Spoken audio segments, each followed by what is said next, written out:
Hola compañeros y compañeras, el día de hoy nosotras haremos una pequeña presentación sobre lo que es las diferentes teorías sobre la adquisición de lenguas extranjeras. Quizás una de las más importantes teorías sobre la adquisición de lenguas extranjeras es la teoría propuesta por Krashen y Terrell. Este modelo se divide en 5 hipótesis que son la adquisición de aprendizaje, el orden natural, la automotorización, el input y el filtro afectivo.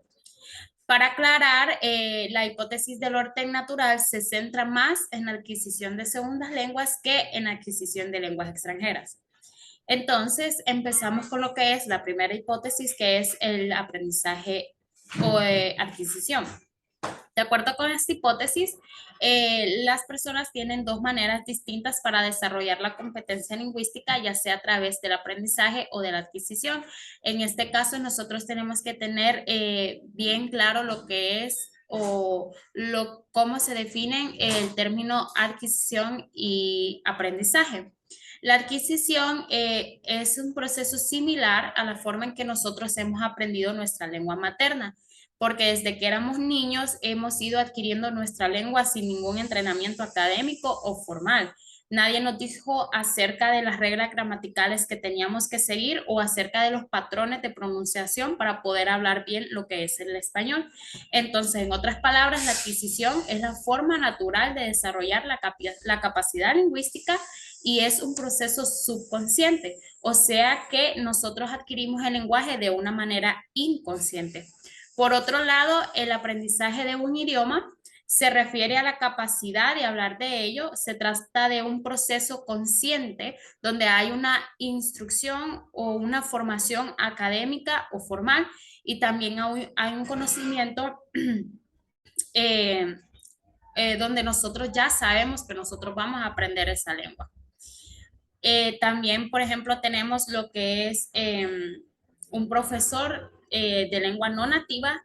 Él tiene que tomar diferentes cursos de la lengua para ir aprendiendo los diferentes partes de la lengua, por ejemplo, la fonología, la fonética, la morfología y la sintaxis.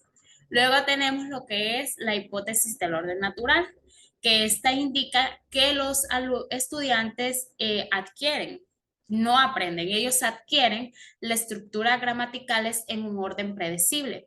Es decir, que hay ciertas estructuras gramaticales que se adquieren antes y otras después.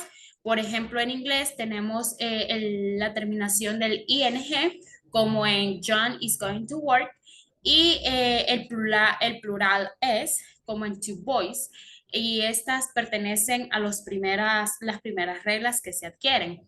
Luego tenemos la terminación verbal de tercera persona, como en he lives in New Jersey. Y la terminación es de posesión como John's hat. Estas dos se adquieren después y en el caso de los niños hasta un año después. Luego tenemos lo que es la hipótesis de automotorización, que de acuerdo con el modelo monitor, cuando un enunciado es procesado por nuestro sistema de adquisición de lenguaje, el conocimiento que obtenemos del aprendizaje del idioma será el encargado de la corrección de nuestras expresiones. Y según Hackett, que fue un lingüista estadounidense, perdón, se utilizan dos procesos para corregir nuestras expresiones, que es la corrección externa y la corrección interna.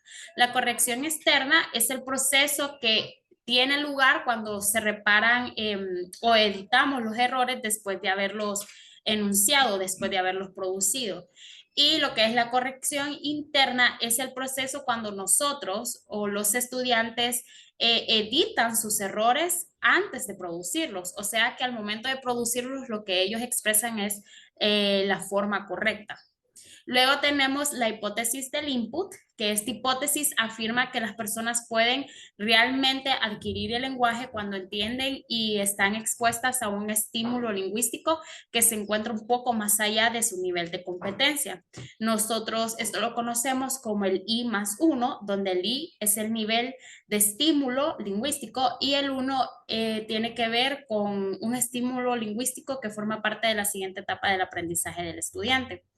El estímulo lingüístico forma parte de la siguiente etapa. Aquí es donde el maestro tiene que incluir estructuras conocidas, debe incluir también estructuras o vocabulario que forman parte de la siguiente etapa del aprendizaje del estudiante.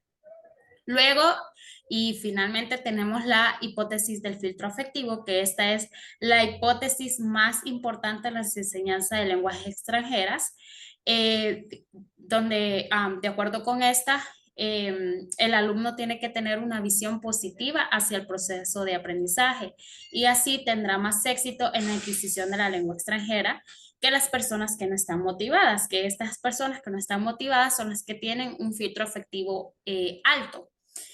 Esto significa que cuando el filtro afectivo está bajo, los estudiantes están más abiertos a aprender y adquirir la lengua con éxito. Es decir, que es probable que los estudiantes busquen situaciones en las que pueden obtener más conocimiento y poner en práctica lo que han aprendido con confianza con hablantes de la lengua meta.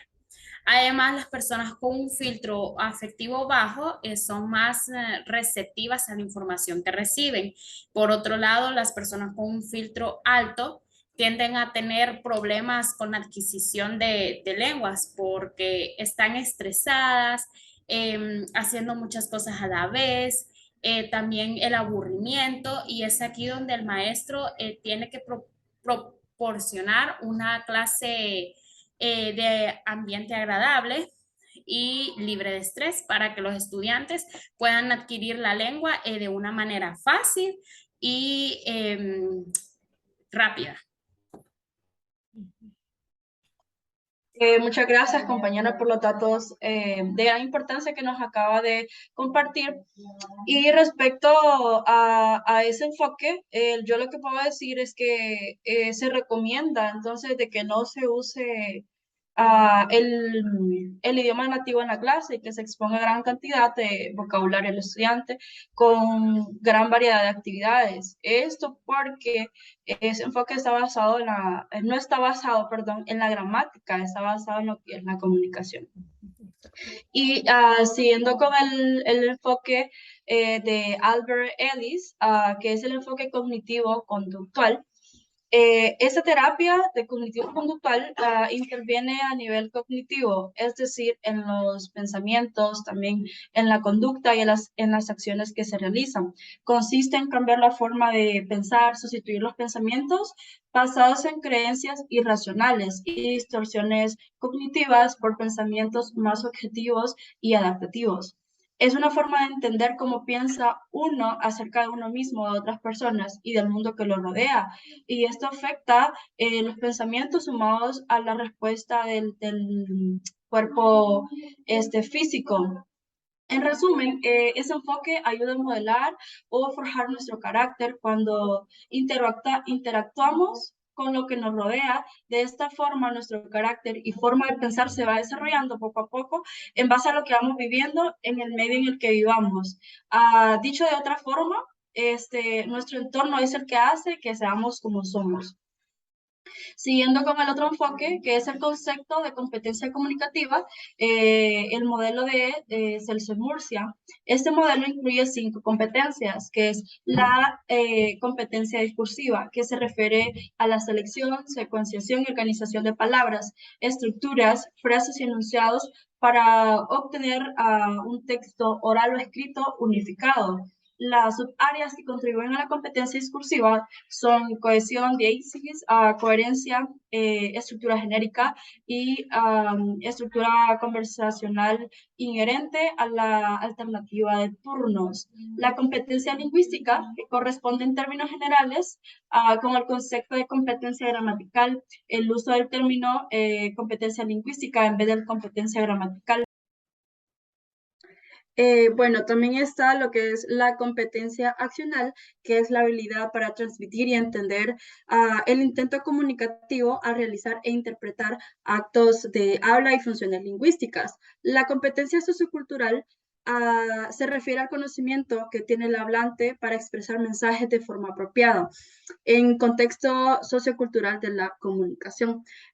La competencia estratégica, que se refiere al uso de las estrategias de comunicación, además de la perspectiva psicolingüística, que incluye estrategias compensatorias a las que nos hemos referido anteriormente. Enfatizan las estrategias de interacción que incluyen estrategias, valga la redundancia, para comprobar la comprensión o petición de ayuda al interlocutor. La competencia discursiva, esta influye en todas las demás competencias. Esto porque en medio de una interacción debemos saber cómo estructurar bien las oraciones, usar un vocabulario pues adecuado, con una perfecta pronunciación. Además de que dependiendo con quién estamos hablando, nuestro tono puede variar. Por ejemplo, si estamos hablando con un amigo, nuestro tono puede ser informal, pero si estamos hablando con un docente, el tono sería formal. Además también de los gestos que estamos articulando en medio de la conversación, que esto entra en lo sociocultural. Y asimismo se debe ser estratégico para corregir en el caso de que se dé una confusión, emitamos algo fuera de contexto o formulemos mal una pregunta. Entonces, estas competencias van conectadas entre sí.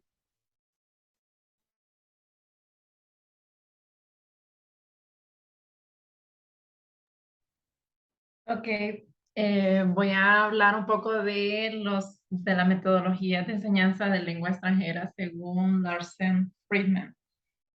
Y son 8 metodologías. La primera es método de gramática y traducción. Esto es la habilidad, la lectura es la habilidad que se debe desarrollar además de la escritura.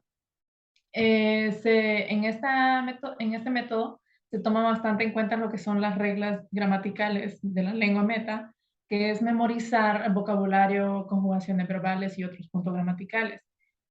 En estas utilizamos técnicas como identificación de connatos, aplicación deductiva de reglas, memorización de palabras y etcétera. El segundo método es el método directo, que son las clases son realizadas totalmente en la lengua meta desde el principio y el contenido es introducido por el profesor a través de objetos también reales o de figuras. Algunas técnicas que utiliza este método son la práctica de conversaciones sobre situaciones reales, dictado de textos en la lengua meta, lectura en voz alta de fragmentos literarios, obras o diálogos. El tercer método está el audiolingual, que su meta es hacer que los alumnos sean capaces de usar la lengua meta comunicativamente. El contenido es presentado en diálogos, memorización, imitación y repetición. Algunas técnicas es la memorización de diálogos, conversaciones en parejas, juego de repetición, juego de pregunta-respuesta y etc. El cuarto método es Silent Way o método silencioso. La adquisición lingüística es vista aquí como un proceso en el cual las personas a través del raciocinio, sorry, raciocinio descubren y formulan reglas sobre la lengua aprendida. Las técnicas que usa este método es el silencio del profesor, corrección por parejas, uso de gestos, cuadro de palabras, etc. El siguiente método es la sugestopedia.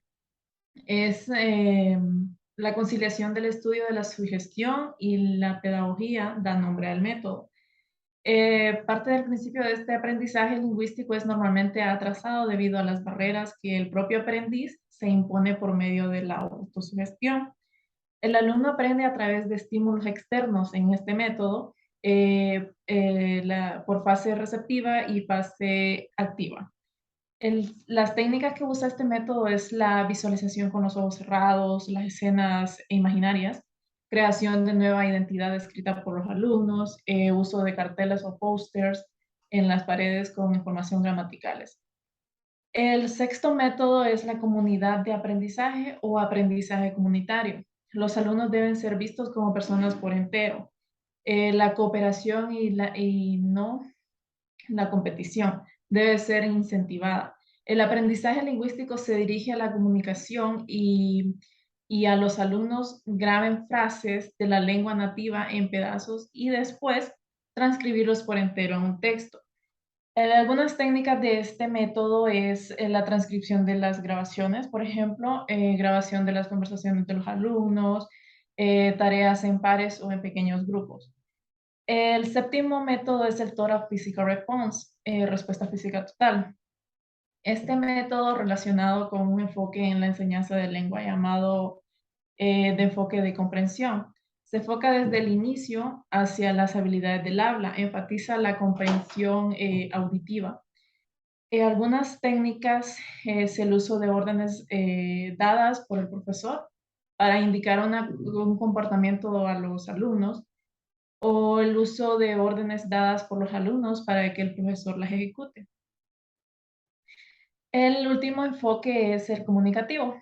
La meta de este enfoque es hacer que los alumnos se hagan competentes comunicativamente. La característica más importante o más distintiva de este método es la práctica de actividades que envuelven la comunicación real.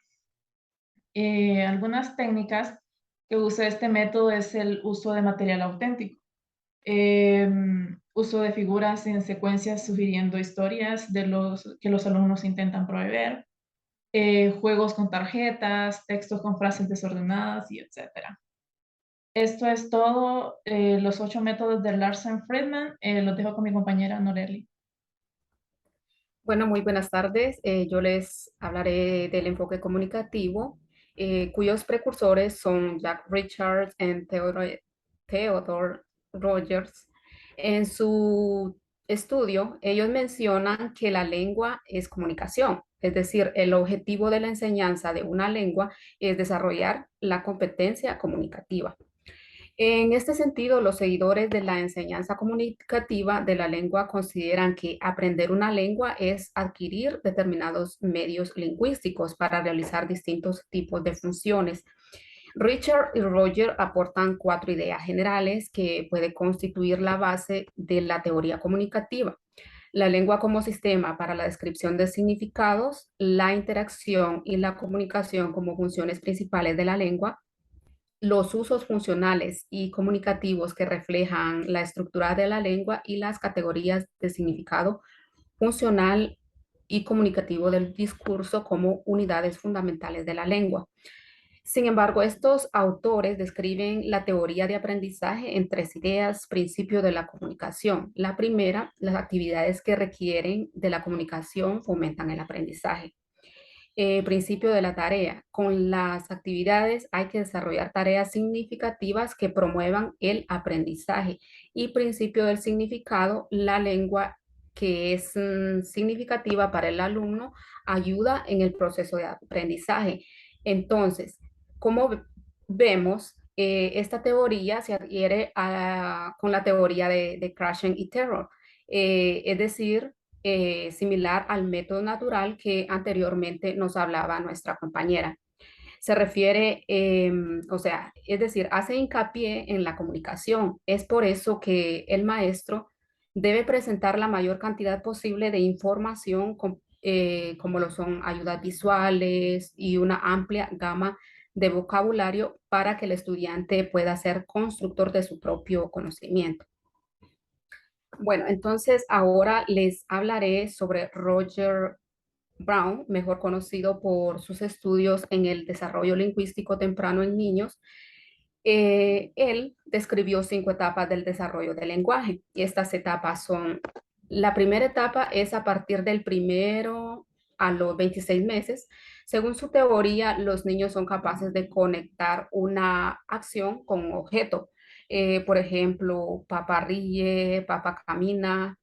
Vemos que no hay ningún tipo de conector. Entonces, ya en la etapa 2, que comprende de 27 a 30 meses, que es lo que se aproxima a de 2 a 2,5 años, es donde el niño aprende palabras solas, como single words, como por ejemplo, wanna, gonna, etc.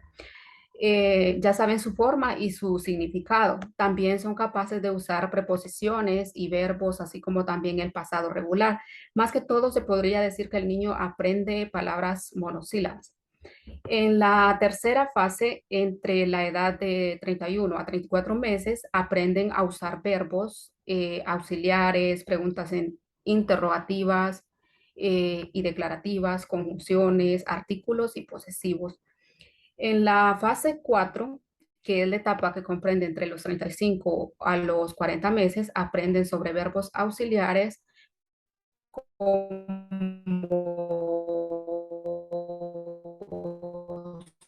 ser, be, have y do, usar la inversión del verbo auxiliar y el sujeto. Y la última etapa, que comprende entre 3 y medio a 4 años, los niños comienzan a usar wasn't, wouldn't, couldn't, tag questions, cláusulas relativas que se refieren a las que están compuestas por un sujeto y un verbo. Dicho así, es una oración simple. Y también el niño aprenderá oraciones declarativas. Bueno, esto es todo y gracias por su